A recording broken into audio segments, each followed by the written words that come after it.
everyone, and welcome to another episode of the Leadership Growth Podcast. I'm your host, Daniel Stewart, along with my brother, Peter Stewart.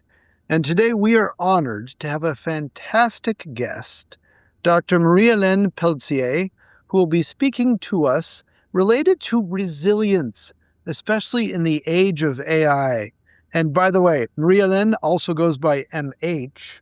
So MH, welcome to the Leadership Growth Podcast. Thank you, Danielle. So excited to be here. This is fantastic and such a great topic. I can relate, well, we'll talk more about this, but so many leaders that we are working with all the time are trying to figure out how do we show up in this age of uncertainty and complexity.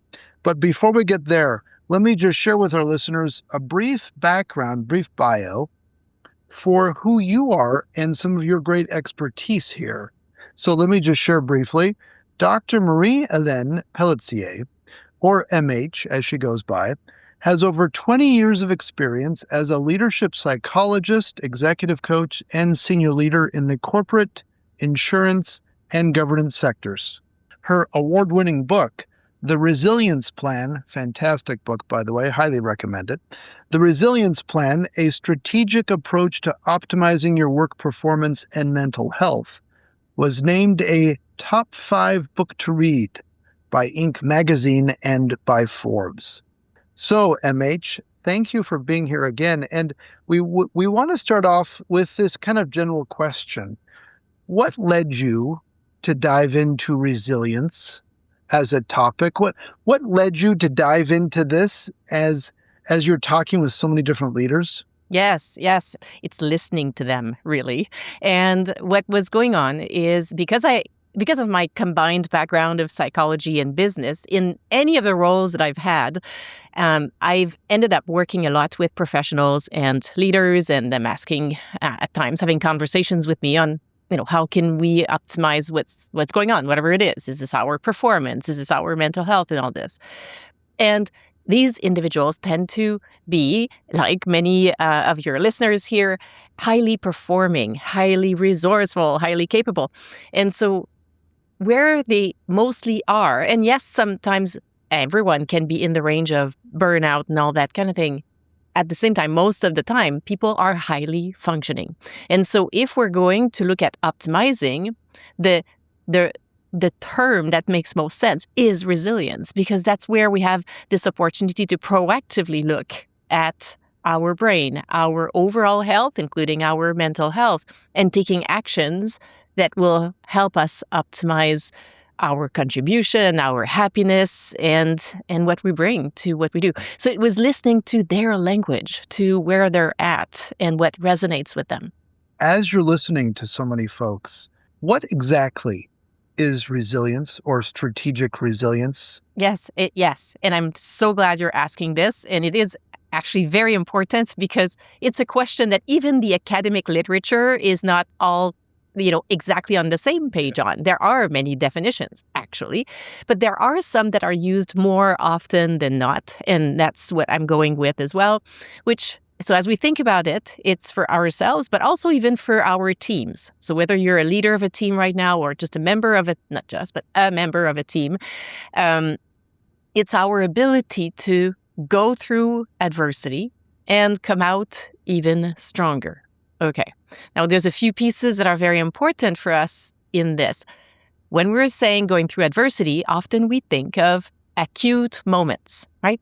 A big moment, a completion of a project, a deadline, things like that. And yes, it includes that. It also, however, includes chronic demands, things that are there and will be there, have been there, will continue to be there over a long period of time. So that's important to think about this. Sometimes we disregard them. We say, well, it's there for everybody, so there's no point thinking or talking about it. No, that's one of the demands. And then that piece about coming out even stronger has obviously a strong growth mindset to it. So we are learning from this. And so that's the definition that I and many others work with. And that's what I'm using in the book and in my TEDx as well. It's just how I go about it. And then there are many components, of course. MH, thanks for giving us that background on resiliency. And I've shared the same observation you have over the past few decades studying this notion, how that definition has evolved a bit and people have different perspectives, but it seems that that underlying foundation of it's that ability to bounce back. It's that ability to respond to the stressors and adversity around. So as we think about that, we can look at it at an individual level. And I think that's what's so powerful about resilience is there's this micro perspective, but also a macro level. It can be applied to both a system, organization, as well as the individual. But I think from both perspectives, it doesn't necessarily eliminate the negative implications and stressors of life. You're still going to experience that. So how do you couch that perspective within resilience so that people don't sit there thinking, "Oh, great, I'm resilient. Nothing's ever going to go wrong for me." Oh, yeah. Well, there's two things that are a risk if this is what we're thinking. There is the I'm resilient as if this was a personality trait, which it isn't. It is a state. It is influenced by some personality traits, but even then, it is more of a state that we need, and I would say absolutely have to invest in. And you're right. No, it does not change the external environment, the challenges we may be facing, the demands, the combination of demands, often acute and chronic, personal and professional, right? Often they all pile up and come in at the same time. So no, it does not change that.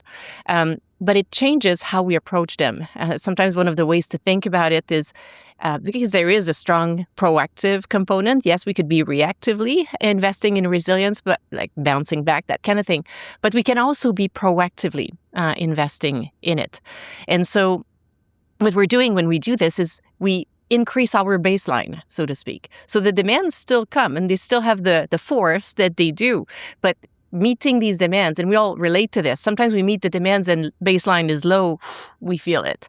If we meet the demands with a higher baseline, our skills are there, our mindset is better, the way we interact and connect naturally with resources, with community around us, all the things, we do them and it helps us and people around us. So many components to it. And you're right, the system part of it is extremely important because if we sometimes like to think that it's all in us, right? Because we love control. I mean, who doesn't? Yes. And so it comes with it. And often as leaders, especially, we have been praised for controlling things, making things happen, and we like it, and people around us praise us for it. And so we get to a point where we think we have a lot of control. And we have some, but not full. And it's important because if we start thinking that we have full control, we could be staying in an environment that we cannot beat, that we cannot win in, that may be completely unhealthy, for example. So the system part is very important as well. Yeah. So let's keep going with this. I'd love for you to paint the picture. Painting the picture of what does somebody with resilience look like in that situation? And what does somebody without resilience look like? And I'll just kind of keep going as you're thinking through this. Sometimes I can fall into the trap of thinking, oh, somebody who's gone through adversity and they are resilient, they're going to go through that adversity and they're going to look amazing. They're going to be like positive and optimistic. They're going to have a smile on. They'll have just as much energy and life is great. And clearly, when somebody does not have resilience, they're going to get through adversity and they're going to be depressed. They're not going to have energy to do anything else. And they're just going to look like, they won't have color in their face. They'll just be exhausted. All of those are wacky stereotypes that may or may not have anything to do with actually what it is. So what's a better, more accurate picture of what do we look like when we are resilient? What do we look like when we aren't? How do we think through that? Yeah. Oh, there's many good angles to what you're describing. And they're important because sometimes we ourselves are not even that aware of where are we today? Where are we right now as we're going through these demands? In part, again, because we've been told, oh, you're so strong, you're so resilient. we value it. We get to a point where we think we're always like this no matter what.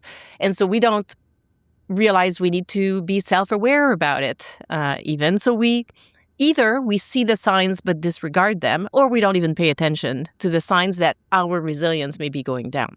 So that's where your question becomes very important, not only as we look at other people, but also as we look at ourselves. And especially if we're in a leadership role, we very much want to look at ourselves, because that, no matter how we think about ourselves and the impact we have an impact. Everyone's influencing everyone. And the leader is even more watched in terms of inspiring others, guiding others, modeling, right?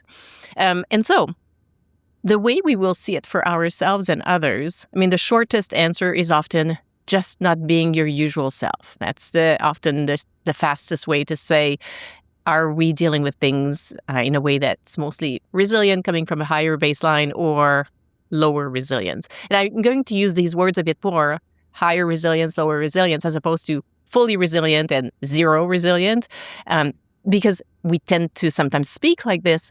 And I know you know this, but I'm just reminding all of us how it truly is a continuum. So even when we think we're really high, we're probably not like stuck at the 100%. And if we think we're really low, we're probably not stuck at zero either. It is a continuum, and we want to keep this in mind.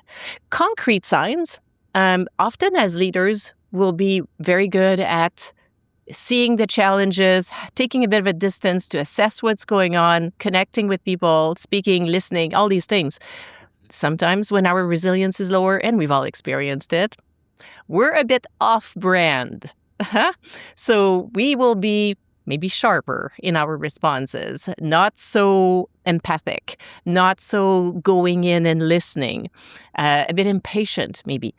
It may even impact our ability to make decisions. With the way, we are still deciding things, but it's not as clear. It's not as easy to have good judgment. We may even be missing some angles in situations that are, in a way, almost like ethical. So they're complex. It's not a simple decision. It has many angles.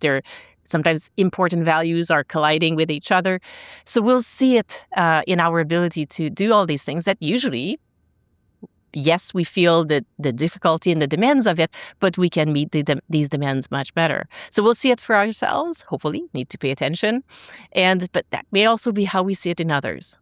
Oh, it's a helpful picture you're painting as we're applying this notion and this concept of resilience, and especially helping to do away with that switch mentality of, yes, you have it or you don't, and it's more of the knob. It's the dial that's continually adjusted, and intentional effort is required to really put our best self forward. So as we kind of transition from this notion of individual resilience and even more systemic, let's integrate this concept of strategy to it. And what do you mean by strategic resilience, and how we can apply that, especially in the context of today? Yes. And that is exactly what drove me getting this book together, basically. So what happened, Peter, I'll tell you, is so I was working in my mostly executive coaching work and in the keynotes as well. And at times and bringing all the research on resilience, the ways we can apply it as leaders, as professionals in busy lives, the whole thing. And then at some point, the comments and the questions were in a way asking, yeah, but I know all of this and I don't have time. I can't bring all these things in my life. I want to, but it doesn't translate. And then I found myself saying, okay, wait, when we are in a full-on business context, and like not related to resilience, just in a business, anything, and someone has a good idea for a new product or a new service, do we just say, great, this is a great idea, new product, new service, let's go and launch it? Or do we say, it's a great idea, let's see who else is offering this. How much are they charging for it? Who is buying it? What forces might impact the demand for it? We're doing all this, right? We are applying a strategic lens that will force us to look at the broader context and then design a strategy that will allow us to more likely be successful with the launch. Okay, so then same thing here. if we only have this great idea that, yeah, okay, we know all this research, it would be great to implement it, but can't land it in my life. What's missing is to do that strategic thinking here. Okay, so given each of our lives, so Daniel's life, Peter's life, my life, right now, what kinds of demands are we facing? And not underestimating them, because we tend to do that. What kinds of sources of supply do we have? Not overestimating them, which leaders do all the time. Clarity on our values, which in times of uncertainty is what keeps us stable. Looking at our overall context, in a way doing a bit of a SWOT analysis, but for us, looking at our context. And then we can actually implement the pillars that we're going to pick, the actions, in a way that actually makes sense. So that's the difference between just having the great idea, but no way to land it, versus great idea paired with a strategy, and now it works. And it does. That's the feedback I'm seeing in people, and people are reaching out to me telling me they've done it, and now they're at the second iteration of their strategy. This is very helpful. Let's continue then around what leaders can actually do to be able to then foster this sense of resilience. And we started off the show with framing strategic resilience in the age of AI. And we say AI as kind of this catch-all because there's so many disruptions happening in so many industries from a macro perspective, and then even from an individual and team perspective in the workplace, at home, so many unexpected things happening perpetually and things that can't be resolved as easily. Hence, this need to be strategically resilient. What are the things that leaders can do to strengthen that muscle? Because you pointed out, it's not so much a trait that somebody is born with or part of their personality. It's something that each of us can have. So what can we do to build and strengthen that sense of resilience as we all go through adversity? Yes.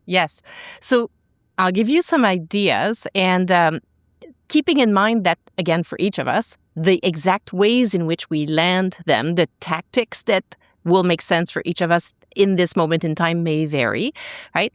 But at the same time, especially if we think of the demands of AI, which we would consider chronic ones, so they're high level, they're always there, they will continue to be there. At the same time, they're not exactly always the same, right? They vary in what they are. So lots of uncertainty coming with this. And that's the research I was looking at in part for my TEDx on this topic. And so to answer your question, I'm going to give you an example of what that strategy might look like for a leader who says, but MH, give me something to just start and I will modify it on my own, which you could do, as you're looking at your particular context.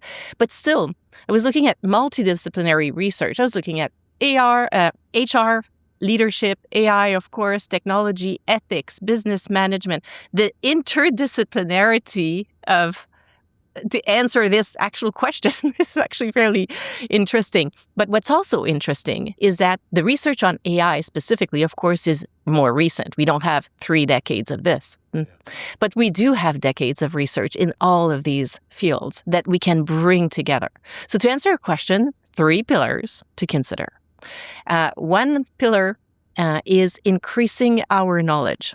Often, our expertise comes from a specific area, specific field, and we may be more naturally oriented towards reading more on in this particular area, increasing our continuing education investments in this area. And some of us have to do that. I have to do that in my work, part of my work as a psychologist, of course.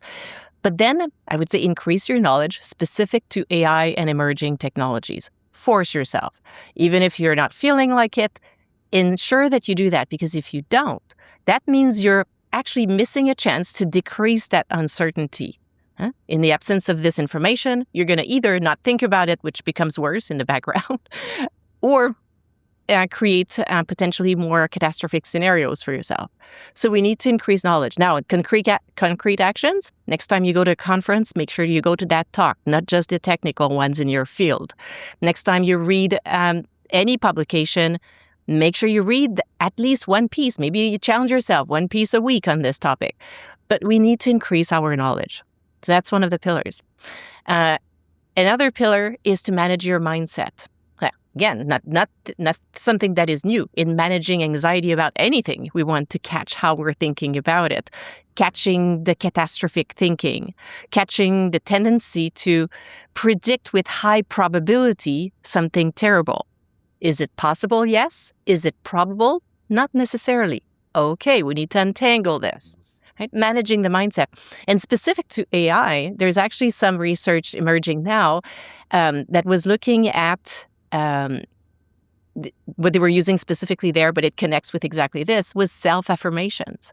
So not the full-on changing your thinking and mindset, with a lot of depth necessarily, but it was to train your mind to, okay, I see something, I have no idea where this is going, I have no idea what it means for me, and I will figure it out, and I will find a solution.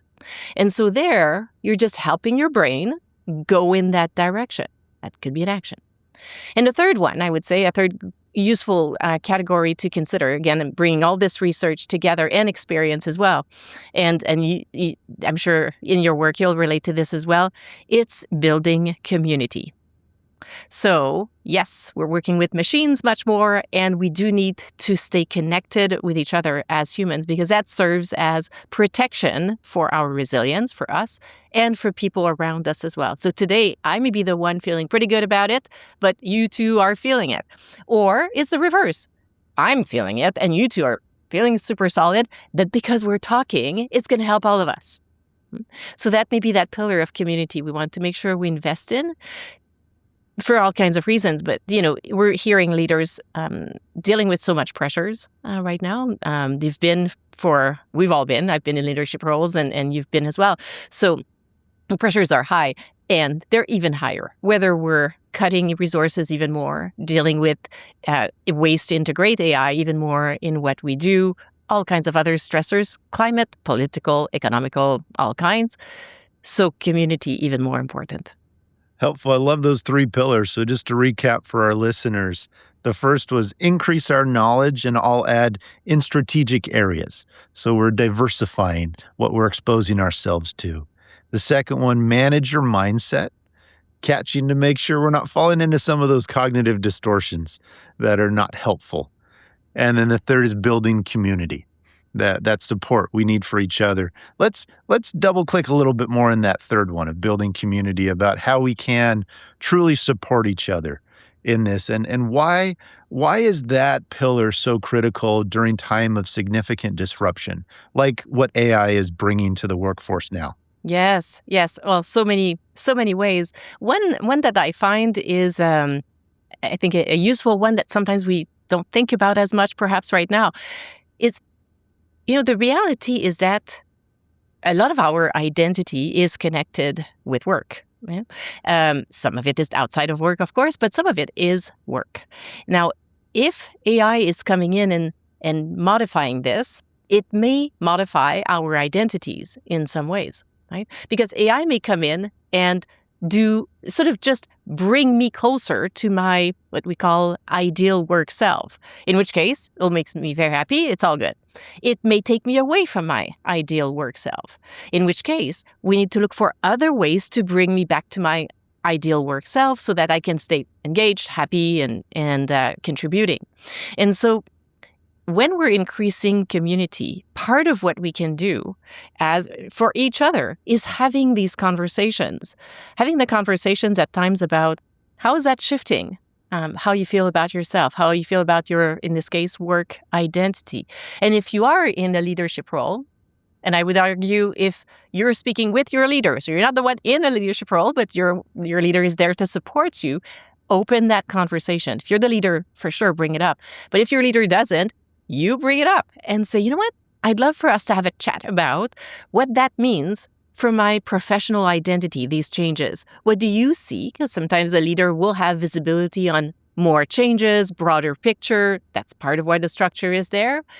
Let's invite that conversation, both to help create that next identity, but even earlier than this in the process, to acknowledge the uncertainty it brings on the identity, to tolerate that state. And even the leader can share for themselves, about themselves and say, that's true for me too. I don't know. And we have to stay in this sort of liminal in-between space where a lot of it is tolerating the uncertainty, which at a broader level, we may need to do every day for a long time. Let's take that and apply it to a specific situation. So a leader working with their team, what can leaders do to be able to build a sense of resilience within their team itself? And I'll share a specific example. So I was just coaching a leader in operations. She runs a large part of the business. And as she's getting more and more demands all the time, with tariffs and you name it, it's just a challenge and the level of uncertainty is high. Her boss, the CEO, does not want to hear that she and her team is overwhelmed. The workload is challenging. It's like, no, you're the leader. You figure this out. And so what advice, what guidance would you have for that leader as she is trying to not only build resilience for herself, but build resilience for her team as well? What would you say? Yes. Well, number one, she needs to talk to you, Daniel, which is good. And I'm not saying that just, I know I'm being a bit funny here, but truly, actually, when we are in these kinds of situations, that can be so isolating and so demanding. Because in a better context, and that's one example where in an earlier, more junior leadership role, when you're, say, in a manager role, it's often a bit easier in that sense because you can go to your director and say, I need help. And the director will not say, I don't want to hear it. It's part of their job to support you and make you successful. But then it becomes more challenging as you get higher in the hierarchy chain, because now it's the CEO who's saying, I don't want to hear it. And well, that's where it stops. So you're stuck. And if you stay stuck, it actually is a bit tricky for your own overall ability to think about this. It actually is unfortunate that the CEO is saying this. It would be great if CEO could help a little bit, have a conversation, not do her job, but have a conversation. That person is leading the organization and may actually be very helpful. But in the situation when they're not, then this person here, which could be any of us at any point in time, we need to outreach to additional resources, not just stay stuck with it and just give to our team, because that means no one's giving you anything. So someone needs to give you something. In this case, she's got a Daniel, yay for her, and that helps. So that's actually very important.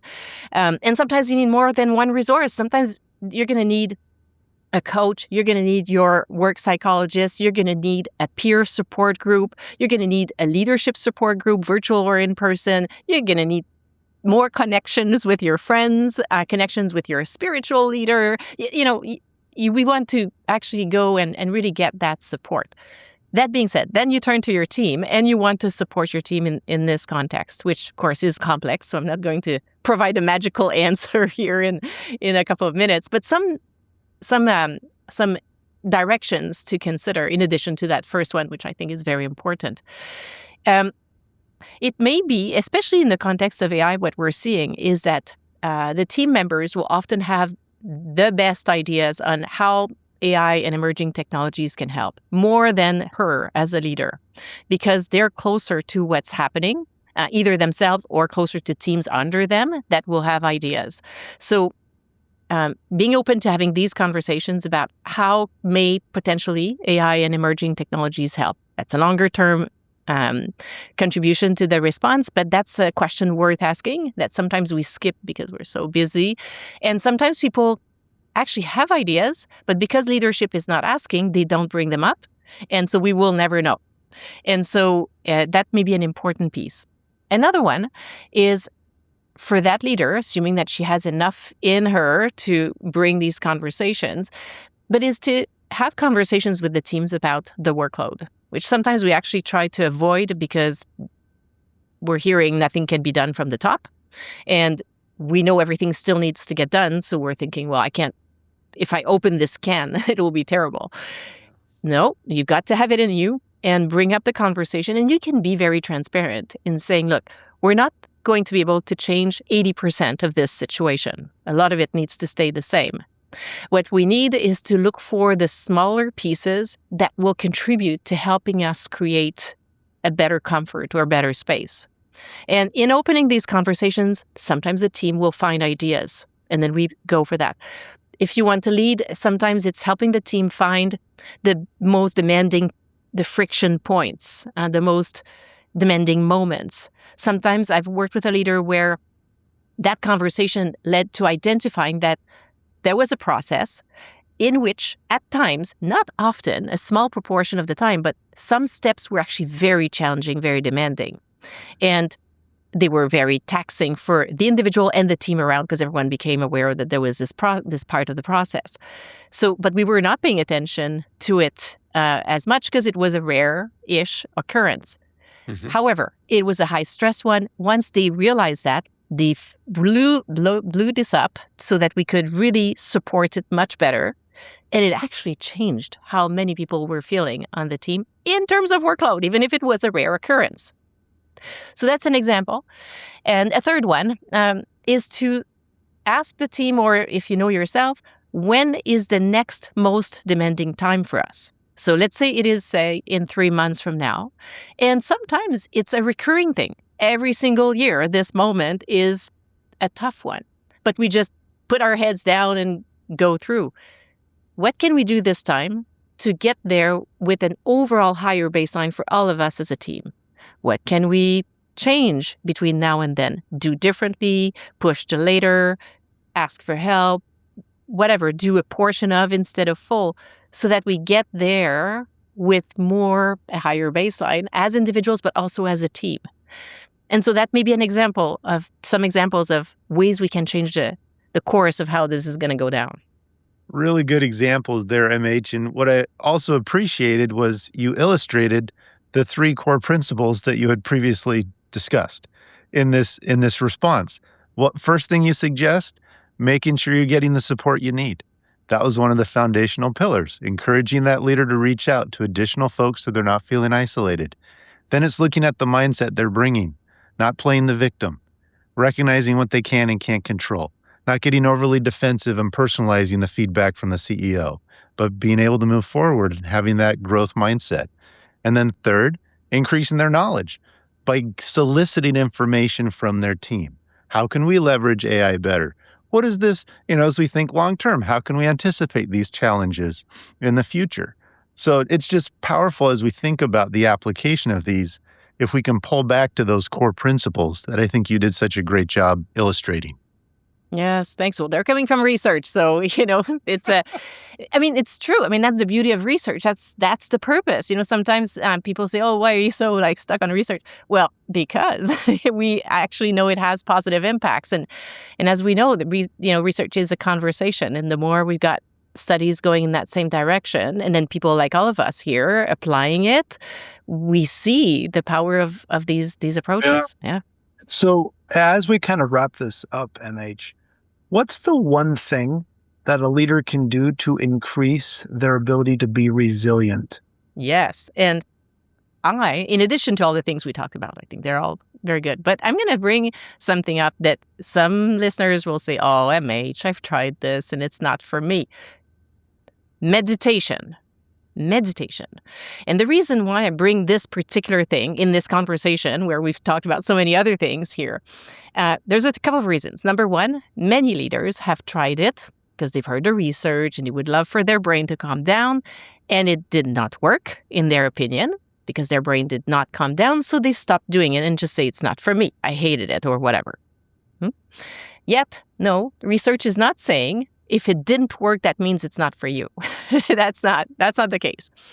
And this is a time where especially leaders, everyone and especially leaders, are so taxed with the amount of decisions, the speed and the importance of decisions. And it is accelerated in part because of AI. So it has many benefits, but it also creates this different pace. And it's a pace that can become tricky also because sometimes it's helpful and we're almost delegating sometimes too much to it a little bit. We're not taking the moment to apply our own ethical lens to what's happening. And it could be because of so many reasons. So what we want, what will allow us to actually take this moment, and I'm not talking about a half day of reflection. I'm talking about sometimes 5 seconds, just the 5 seconds that gives you this space to say, you see, I just took a breath, but that's it. You're breathing for a moment and you're saying, wait, there might be other people in this decision I need to think about. There may be other possible consequences of this decision. I need to pause on this. This is a great text. This is a great plan, whatever. I need to sit with it for a moment longer. I need to have someone else on my team look at it. All of this. And what will allow you, all of us, me too, to do that is a brain that's a bit calmer, not a brain that has 200 files open in it. And that's what meditation does. It's like when you're in your computer, when you shut down those windows, it functions better after. Same thing. So that is the one thing. Long answer, sorry. But yes, go back to that meditation. Very helpful. MH, thank you so much for being part of the Leadership Growth Podcast today. Thank you. It was a pleasure to be here with both of you and everyone. Absolutely. So thank you, listeners, for joining us. And I hope you've been able to take away some practical tips and tools to help increase your ability to be resilient, to go through adversity and come out stronger on the other side for you and your team. Take care. Please like and subscribe and listen to future episodes on the Leadership Growth Podcast. Take care, everyone. If you like this episode, please share it with a friend or colleague, or better yet, leave a review to help other listeners find our show. And remember to subscribe so you never miss an episode. For more great content, or to learn more about how Stewart Leadership can help you grow your ability to lead effectively, please visit stewartleadership.com.